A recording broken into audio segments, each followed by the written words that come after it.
Yokosuka Naval Base, September 1st, 1945. Tomorrow, on the deck of the USS Missouri, 4 years of war would end with the stroke of a pen. Tonight, one man walked alone through the wreckage of the enemy's greatest naval yard. No entourage, no cameras, no reporters. Chester Nimitz had spent 4 years destroying the Imperial Japanese Navy, ship by ship, island by island. Tomorrow he would sign the document that made it official. But tonight, he stopped in front of something that shouldn't have mattered anymore. An old battleship, its hull sealed in concrete, paint peeling, stripped bare by souvenir-hunting soldiers. A ship that hadn't sailed in 20 years. Its name was Mikasa, the flagship of the one enemy Admiral Nimitz had studied since he was 20 years old, standing in a Tokyo garden, watching a man who had just won the greatest naval battle of the century act like it meant nothing at all. Now America's allies wanted that ship gone, erased, and the man who had just finished burying the Japanese Navy was about to do something no one expected, the day before he accepted their surrender. This is not the story of how Nimitz won the war. This is the story of what he did after, and why Japan never forgot it. Go back 40 years, the summer of 1905. A 20-year-old midshipman named Chester Nimitz stood on the deck of the USS Ohio, a battleship making port calls across the Western Pacific. He had graduated from the Naval Academy in Annapolis only months earlier, one more young officer in a navy that had barely tested itself in real combat, that had fought its first modern war against Spain just 7 years before, and was still trying to understand what kind of navy it needed to become in a world that was changing faster than anyone in Washington seemed willing to admit. He did not know, standing on that deck, that he was about to witness something that would stay lodged in him for the rest of his life, something he would never fully explain to anyone, not in letters, not in interviews, not in the reports he would file decades later as the most powerful admiral in the Pacific.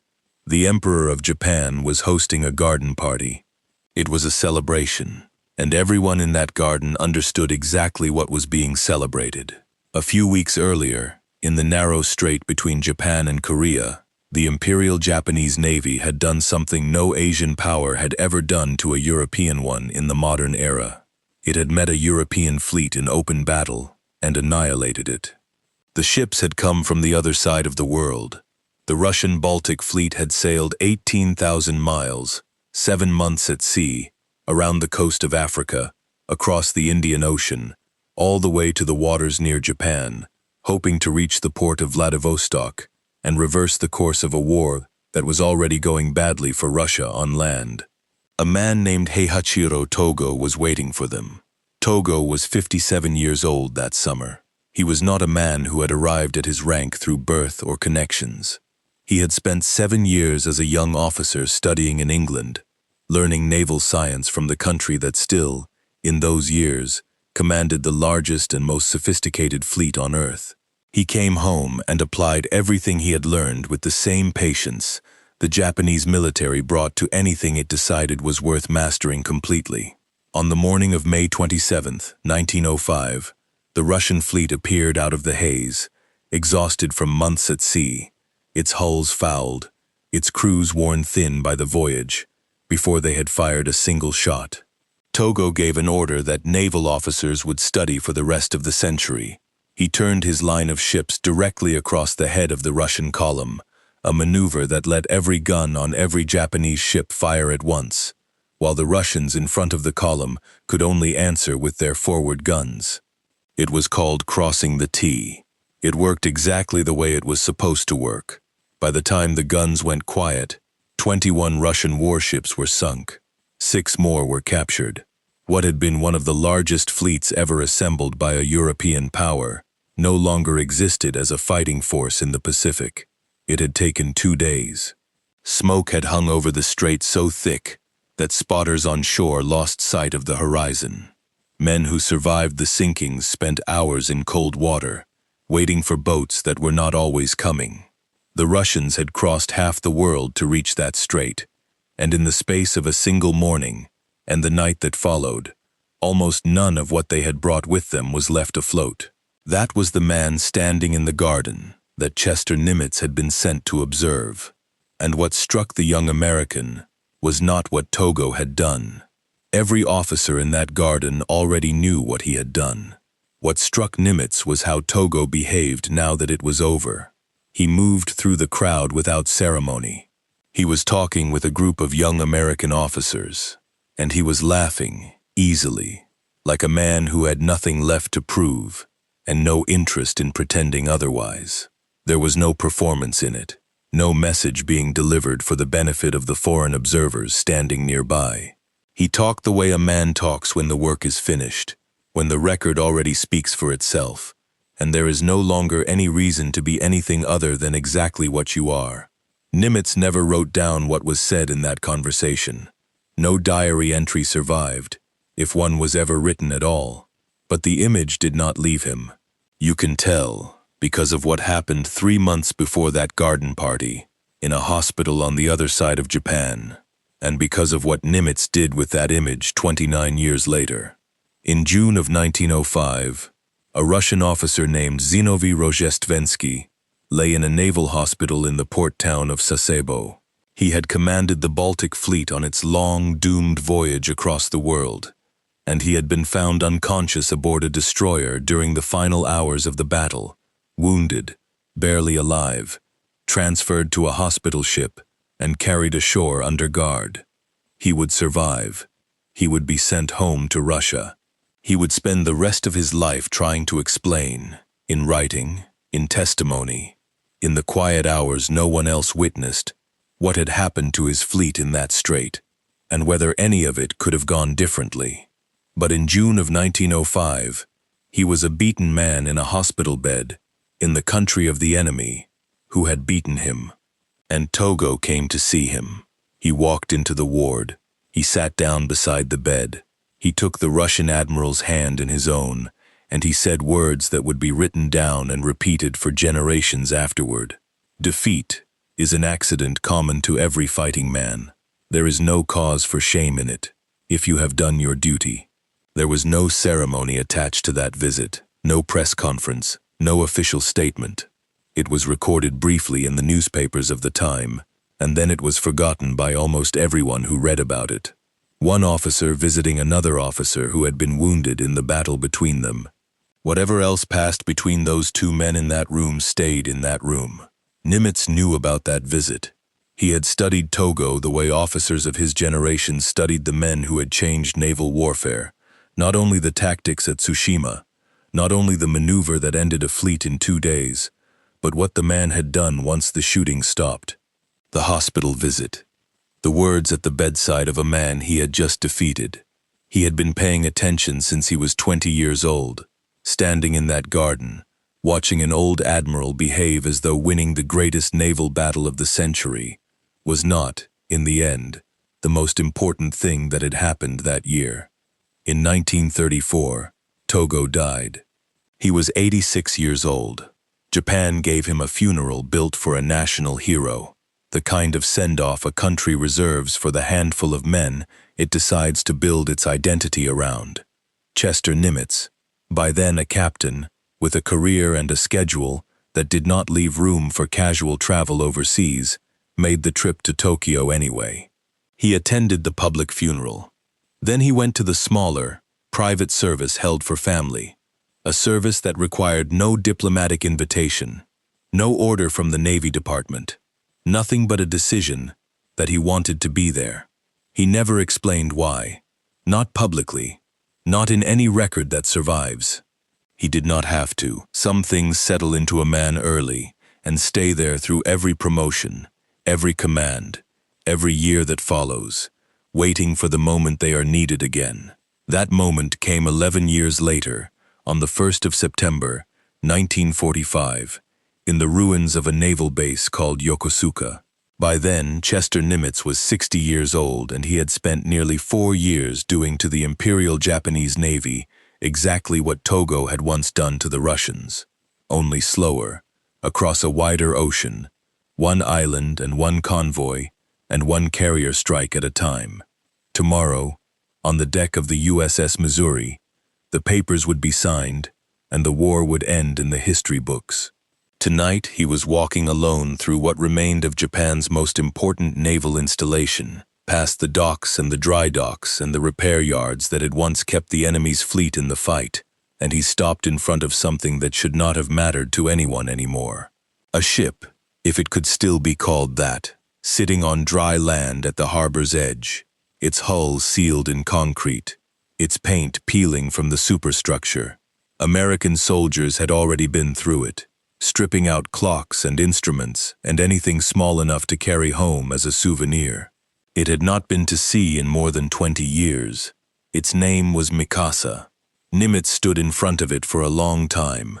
The evening air off the harbor smelled of salt and diesel and something burnt that never quite left the ruined base, and somewhere behind him, a work party was still hauling debris off a pier that no longer served any purpose. He did not call anyone over. He simply stood there, one man in a uniform that no longer had an army of reporters chasing it, looking at a hull that had once carried the most feared admiral in the Pacific into the battle that made his name. Every officer who had studied naval warfare in the first 4 decades of the century knew that name, knew what had happened aboard it in the strait off Tsushima, knew the man who had once stood on its bridge and changed what the world believed was possible for a fleet that had trained itself hard enough and waited long enough for its moment. Nimitz had seen that man once, in a garden, when he was 20 years old, and had no idea what his own life was about to become. Now he was the one who had just finished the work Togo had started. And there were people, powerful people, sitting at the same table where the peace was being written, who wanted this ship gone. That decision was not going to be an easy one to make, and it was not going to be his alone to make quietly. Nimitz did not tell anyone what he was thinking as he stood in front of Mikasa that evening. There was no order given on the spot, no dramatic declaration to the men around him, because there were no men around him. That was how he preferred to work. He had spent 4 years making decisions that would be read about for the rest of the century, and almost none of them had been announced with any ceremony at all. He turned and walked back toward the vehicle, waiting to take him to his quarters, past sailors clearing debris in the fading light, past the twisted remains of cranes that had once serviced the largest warships in the Imperial fleet, and he said nothing to any of them about what he had just decided. He simply walked back to his quarters, and somewhere in the days that followed, word went out. The ship was not to be touched. No further looting. No further stripping of what remained. Whatever was going to happen to that hull, it was not going to happen by neglect, and it was not going to happen because someone decided it was easier to let it rot than to protect it. The men who wanted it gone were not shy about saying so. The Soviet Union had entered the Pacific War in its final week, a declaration of war against Japan that came after the atomic bombs had already fallen, after the outcome was no longer in doubt. But the Soviets were at the table now. They were one of the Allied powers with a voice in what post-war Japan would look like. And to men in Moscow who remembered their history, Mikasa was not a museum piece. It was a monument to the worst naval humiliation in Russian history, a defeat that had cost thousands of lives and helped trigger a revolution that shook the empire to its foundations. Tsushima had never stopped being an open wound. Now the ship that caused it was sitting derelict in a defeated country, and the men who wanted it erased had genuine standing to make that demand. Nimitz was not in the business of erasing things because someone found them painful to look at. He had grown up in a small Texas town built by German immigrants who carried their own history with them across an ocean, and he understood, in a way that maybe not every officer of his generation understood, that a nation's memory was not something you could legislate out of existence just because it embarrassed your allies. Mikasa was going to stay where it was. That was not a political position. He never framed it as one. It was simply a decision, made quietly, by a man who had the authority to make it and the will to see it through. There was no confrontation over it, at least not one that made its way into any written record. No shouting match in a conference room. No cable fired off to Moscow laying out terms. That was not how men like Nimitz settled things that mattered to them. He simply made his position clear to the officers under his own command, in the flat, unadorned language he used for every order he gave, and the matter was treated, from that point forward, as settled. The Soviet delegation could raise the issue again at whatever table it wanted to raise it at. The ship itself was no longer going to be part of the conversation. Guards walked its deck at night now, and the looting that had stripped its instruments and fittings in the first chaotic days of the occupation came to a stop almost immediately, the way most undisciplined behavior stops the moment someone with real authority decides it will. The next morning came fast. Tokyo Bay was full of gray steel, more warships gathered in one place than most of the men on their decks would ever see again in their lives. Sailors crowded the rails of destroyers and cruisers anchored well back from the Missouri, straining for a view of a deck most of them would never set foot on, and the low murmur of thousands of men trying to talk quietly, carried out over the water in a way that no one who was there ever fully forgot. The sky that morning was overcast, gray on gray, the harbor flat and still, as though even the weather understood that this was not a day for anything dramatic to happen in the sky. The USS Missouri sat at the center of it, its deck cleared and prepared, tables set with the instruments of surrender, cameras positioned at every angle that mattered. Nimitz had been irritated about the arrangements for weeks now, and he had said so plainly to Admiral King back in Washington. A war fought island by island across the widest ocean on Earth, fought by sailors and Marines who died on beaches most Americans could not find on a map, and the ceremony that would end it was going to be run by an Army general standing at the microphone for the cameras. He said what needed to be said to the people who needed to hear it, and then he let it go, because that was what the job required now. He put on his dress uniform. He walked onto the deck of the Missouri. He did his job. General Douglas MacArthur approached the table where the documents were waiting, and he was carrying 5 pens. He had planned every detail of this moment in advance, the way a man plans something he intends to be remembered for. The first pen went to General Jonathan Wainwright, the man who had surrendered the Philippines back in 1942 when MacArthur was ordered to leave, and who had spent 3 years in a Japanese prison camp and arrived on that deck so thin his uniform hung off him like it belonged to someone else. Men who had served with Wainwright before the war barely recognized him when he stepped off the plane that brought him to Tokyo Bay, and photographs taken that week show a man whose eyes seemed to belong to someone 20 years older than the general who had left the Philippines. The second pen went to a British general who had surrendered Singapore. A third pen was set aside for West Point, a fourth for his wife. He kept the last one for himself. 5 pens, 5 destinations, each one chosen and placed on a list that existed before he ever stepped onto that deck. MacArthur spoke for 4 minutes.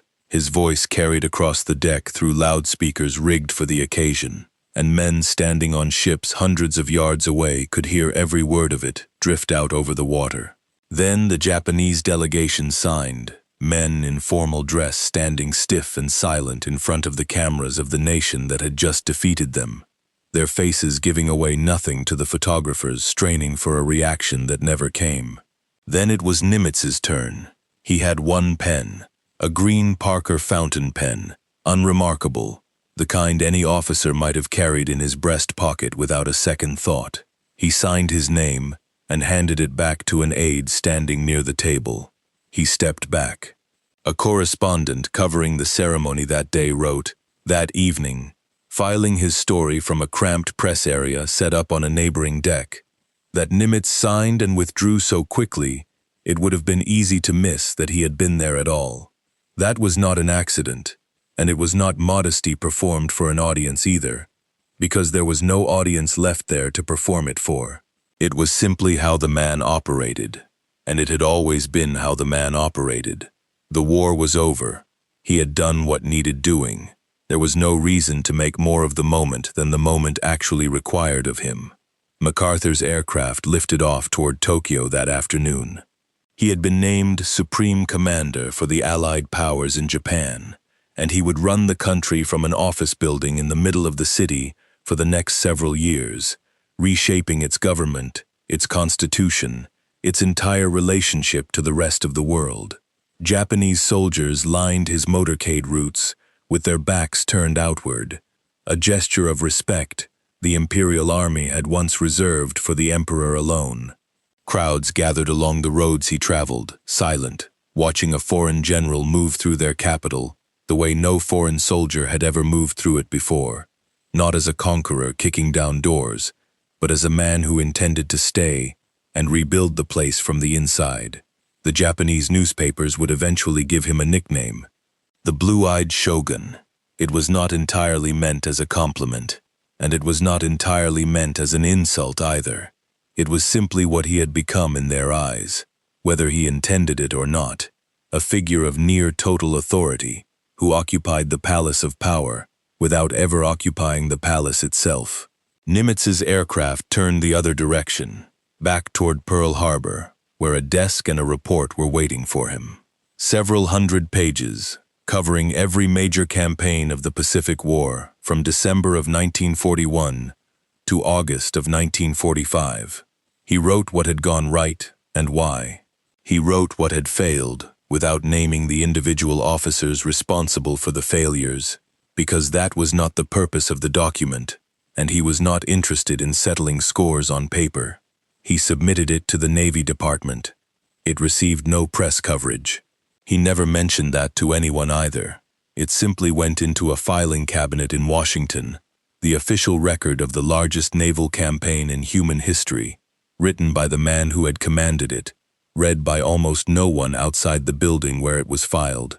There was no ghostwriter attached to it, no editor shaping its sentences for a wider audience, no thought given to how it would read outside the small circle of officers who would ever have reason to open it. It was a working document, written by a man who had spent 4 years believing that the only history worth recording accurately was the kind that helped the next commander avoid the mistakes of the last one. There is a version of the following 2 years that could be told quickly, the way a resume gets told, one line for each promotion and each title. President Truman nominated Nimitz to succeed Admiral King as Chief of Naval Operations. The Senate confirmed him. He moved to Washington. He did the job.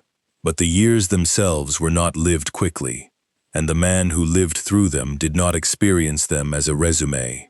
He experienced them as a slow, grinding difference between the war he had just fought and the peace he was now being asked to manage. Washington, in the fall of 1945, was a city consumed with the question of what the American military was supposed to become now that the two enemies who had defined it for 4 years were gone. Budgets had to be cut. Millions of men in uniform wanted to go home, and the country wanted them home too, wanted its factories retooled for something other than warships and aircraft, wanted its attention turned toward anything except the machinery of fighting. The Army Air Forces were pushing hard to become their own branch of service entirely, an independent air force, and the question of what that split would mean for naval aviation, for the future of the aircraft carrier, for who would control which weapons and which missions, was being fought out in committee rooms and budget hearings and staff papers with the same intensity that had once gone into planning amphibious landings. Nimitz had to manage the contraction of the largest naval force the world had ever assembled while arguing, in rooms full of men who had already made up their minds, that the Navy deserved to survive that contraction intact. He told his wife Catherine that he hated Washington, not the city itself, with its wide avenues and its marble buildings and its slow, humid summers that had never bothered him much in his younger years. He had lived there before, earlier in his career, and had managed well enough. What he hated was what the work had become. At Pearl Harbor in the early months of 1942, sitting at a desk that looked out over a harbor still black with oil from the ships that had burned there on December 7th, every decision he made had a consequence he could trace with his own eyes. He could see what he had to work with. He could read the dispatches coming in from submarines and carriers and shore stations, and understand exactly what they meant in terms of real things: ships, men, positions on a chart, the distance between where he was and where he needed to be. A wrong decision meant sailors died. A right one meant the enemy's ships went down instead of his own. The weight of that responsibility was terrible, heavier than almost anything a man could be asked to carry. But it was honest weight. It was the weight of something real, something he could hold in his hands and understand. In Washington, a wrong decision meant a budget line shifted by 3%. A right one meant a committee chairman felt respected enough to support a piece of legislation before it died in subcommittee. The consequences were measured in units that meant nothing to a man who had spent 4 years measuring consequences in ships and lives. He had spent the war deciding whether young Americans lived or died, and now he sat in rooms where the most pressing question of the afternoon was whether the Navy would be allowed to keep a particular type of carrier aircraft, or whether that mission would be handed over to the newly formed Air Force. It was not that the questions were unimportant. It was that they were the wrong shape for the kind of man he had always been, and he knew it, and he stayed anyway, because the job required it. And Nimitz had never once in his career been a man who walked away from what the job required of him. Aides who worked near his office in those years remembered him staring out the window for long stretches during the slower afternoons, not idle, just somewhere else for a moment, the way a man looks when part of him is still standing on a different shore. He never spoke about it. He signed the papers in front of him, answered the questions put to him in hearings, with the same measured, unhurried tone he had used in front of war correspondents at Pearl Harbor, and gave no one in that building a reason to think the work was costing him anything at all. But something in him had changed the moment the guns went quiet, and 2 years of budget hearings were not going to change it back. But when his 2-year term as Chief of Naval Operations came to its natural end in December of 1947, he did not extend it. He did not maneuver for another term or angle for a different post that would keep him in the capital. There was no farewell dinner organized for the cameras, no memoir announced to publishers, no board seats or consulting arrangements lined up and waiting for him on the other side of retirement. He handed the office to his successor, Admiral Louis Denfeld, said whatever needed to be said in the transition, and left the building. He flew back to California, to a small piece of land called Yerba Buena Island, sitting in the middle of San Francisco Bay, where the Navy maintained quarters for senior officers, and where he had already been spending as much time as Washington would allow him to steal. He walked every morning along the water, past the same stretch of shoreline, at roughly the same hour, whether the fog had rolled in off the bay or not. He tended a garden with his own hands, kneeling in the dirt the way a man does when there is no aide nearby to hand him a tool and no reason to hurry through the work.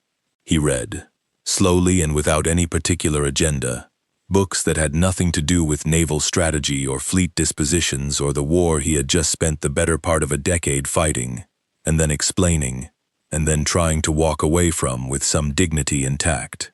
Visitors who came out to the island noticed how differently he carried himself there, unhurried in a way Washington had never once allowed him to be, as though the tide itself had finally given him permission to stop bracing for the next dispatch.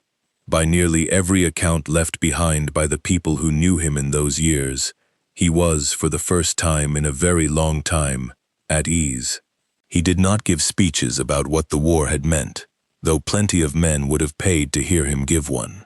He did not write the kind of memoir that other commanders of his stature wrote in the years that followed, the kind full of vindication and score settling, and careful positioning for how history would remember them.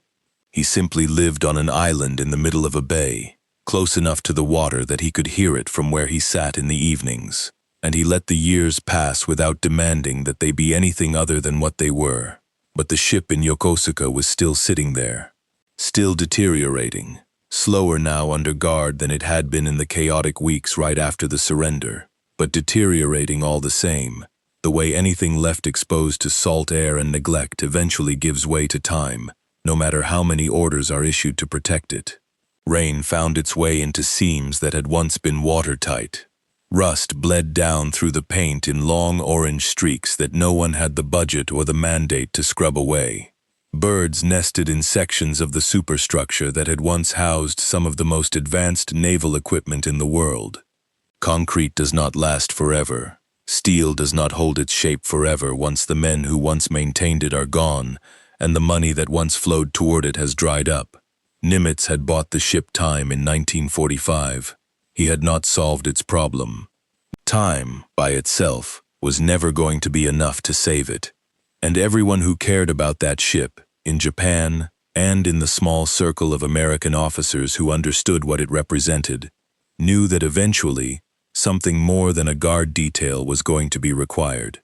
For more than a decade, nothing more came. The ship sat. The occupation ended in 1952, and with it went the daily American presence that had, almost as an afterthought, kept the worst of the looting and vandalism at bay. Japan rebuilt itself, slowly and then with startling speed, into something the men who had fought against it in the Pacific would barely have recognized. Its cities rising back out of the ash, its industry retooling from warplanes to automobiles and radios, and the machinery of a country determined never to fight that kind of war again. The world moved on to other wars, other crises, other men in other uniforms making other decisions under other kinds of pressure. In Korea and then elsewhere, each one pulling attention further away from a rusting hull sitting behind a fence, in a port town most of the world had already stopped thinking about. Nimitz grew older on his island. He was no longer the most powerful admiral in the Pacific. He was simply an old man with a garden and a view of the water, and if the story had ended there, it would still have been a story worth telling. A man who won a war, and then had the sense to let it go. But the story did not end there, and neither did the ship. In 1958, a group of men in Japan decided the ship deserved better than slow decay behind a fence. They were former naval officers, historians, ordinary citizens, who remembered what Mikasa had once meant to their country, and believed it should not simply be allowed to rust into nothing. They organized a preservation society. They needed money. They needed legitimacy. And they needed a name that would mean something in both countries.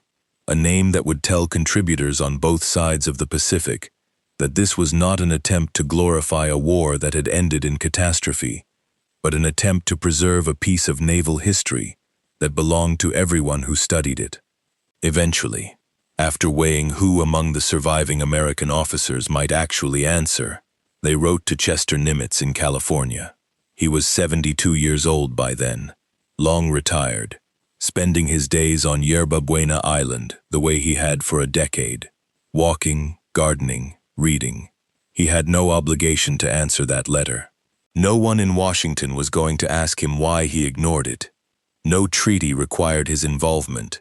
No order from any navy on Earth could have compelled a retired admiral to spend his own money on a foreign warship most Americans had never heard of and would not have cared about if they had.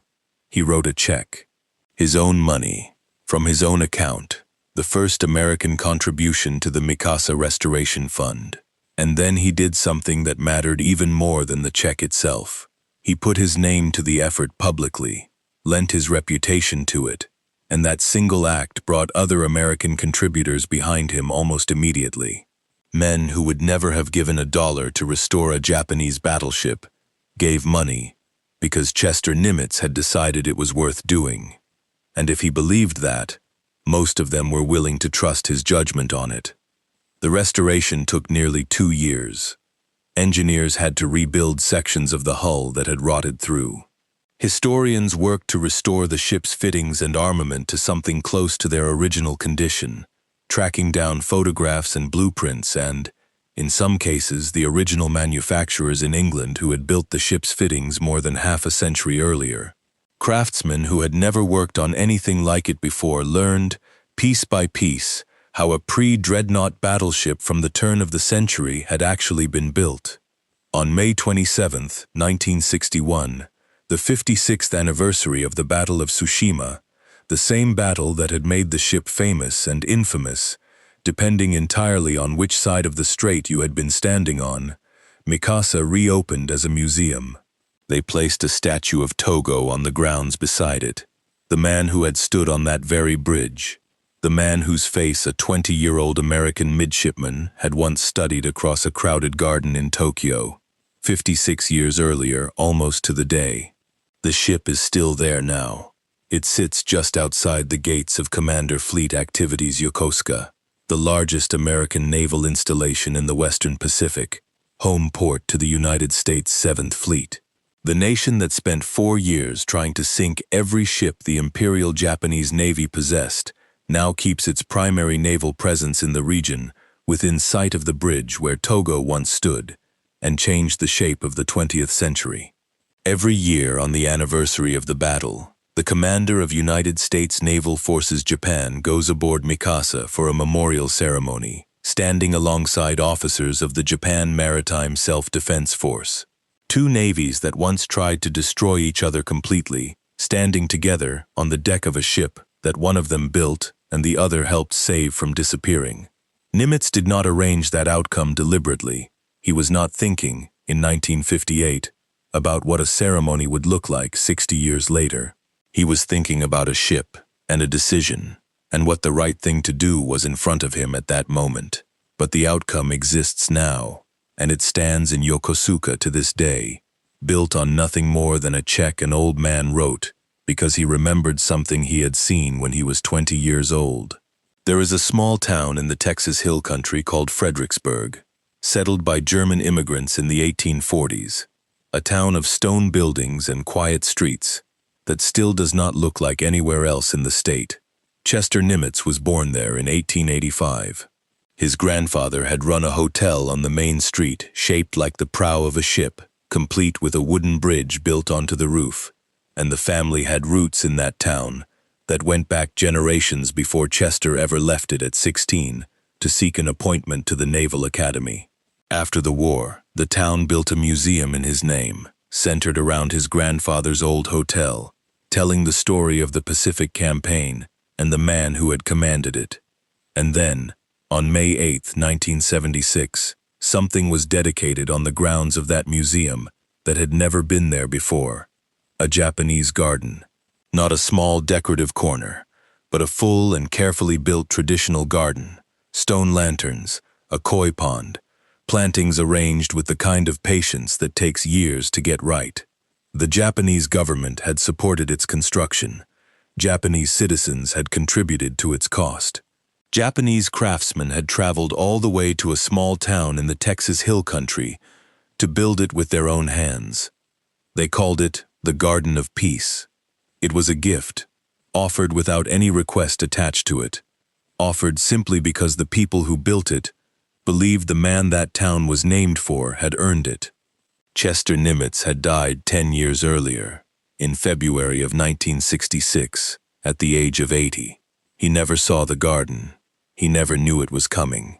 The ceremony that dedicated it took place with American and Japanese officials standing together, speeches given, photographs taken, all the formal weight that an event like that carries.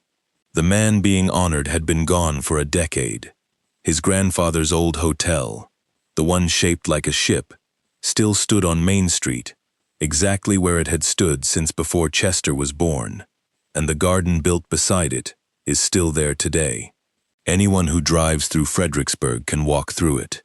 Here is what the record actually shows. Once you set aside everything that gets added to a story in the retelling. Nimitz commanded the Pacific Fleet from the final day of 1941 to the first days of September 1945. He oversaw the campaigns that pushed the Japanese Navy out of the Central Pacific, that cut its supply lines, that brought American forces close enough to the home islands to end the war. When it was over, he stood on the deck of the Missouri, signed his name, put the pen back in his pocket, and returned to work. He did not need 5 pens. He did not need a title in Tokyo. He did not need a microphone or a crowd to tell him what the moment meant. When his allies wanted to destroy the flagship of Japan's greatest admiral, he made certain it would not happen.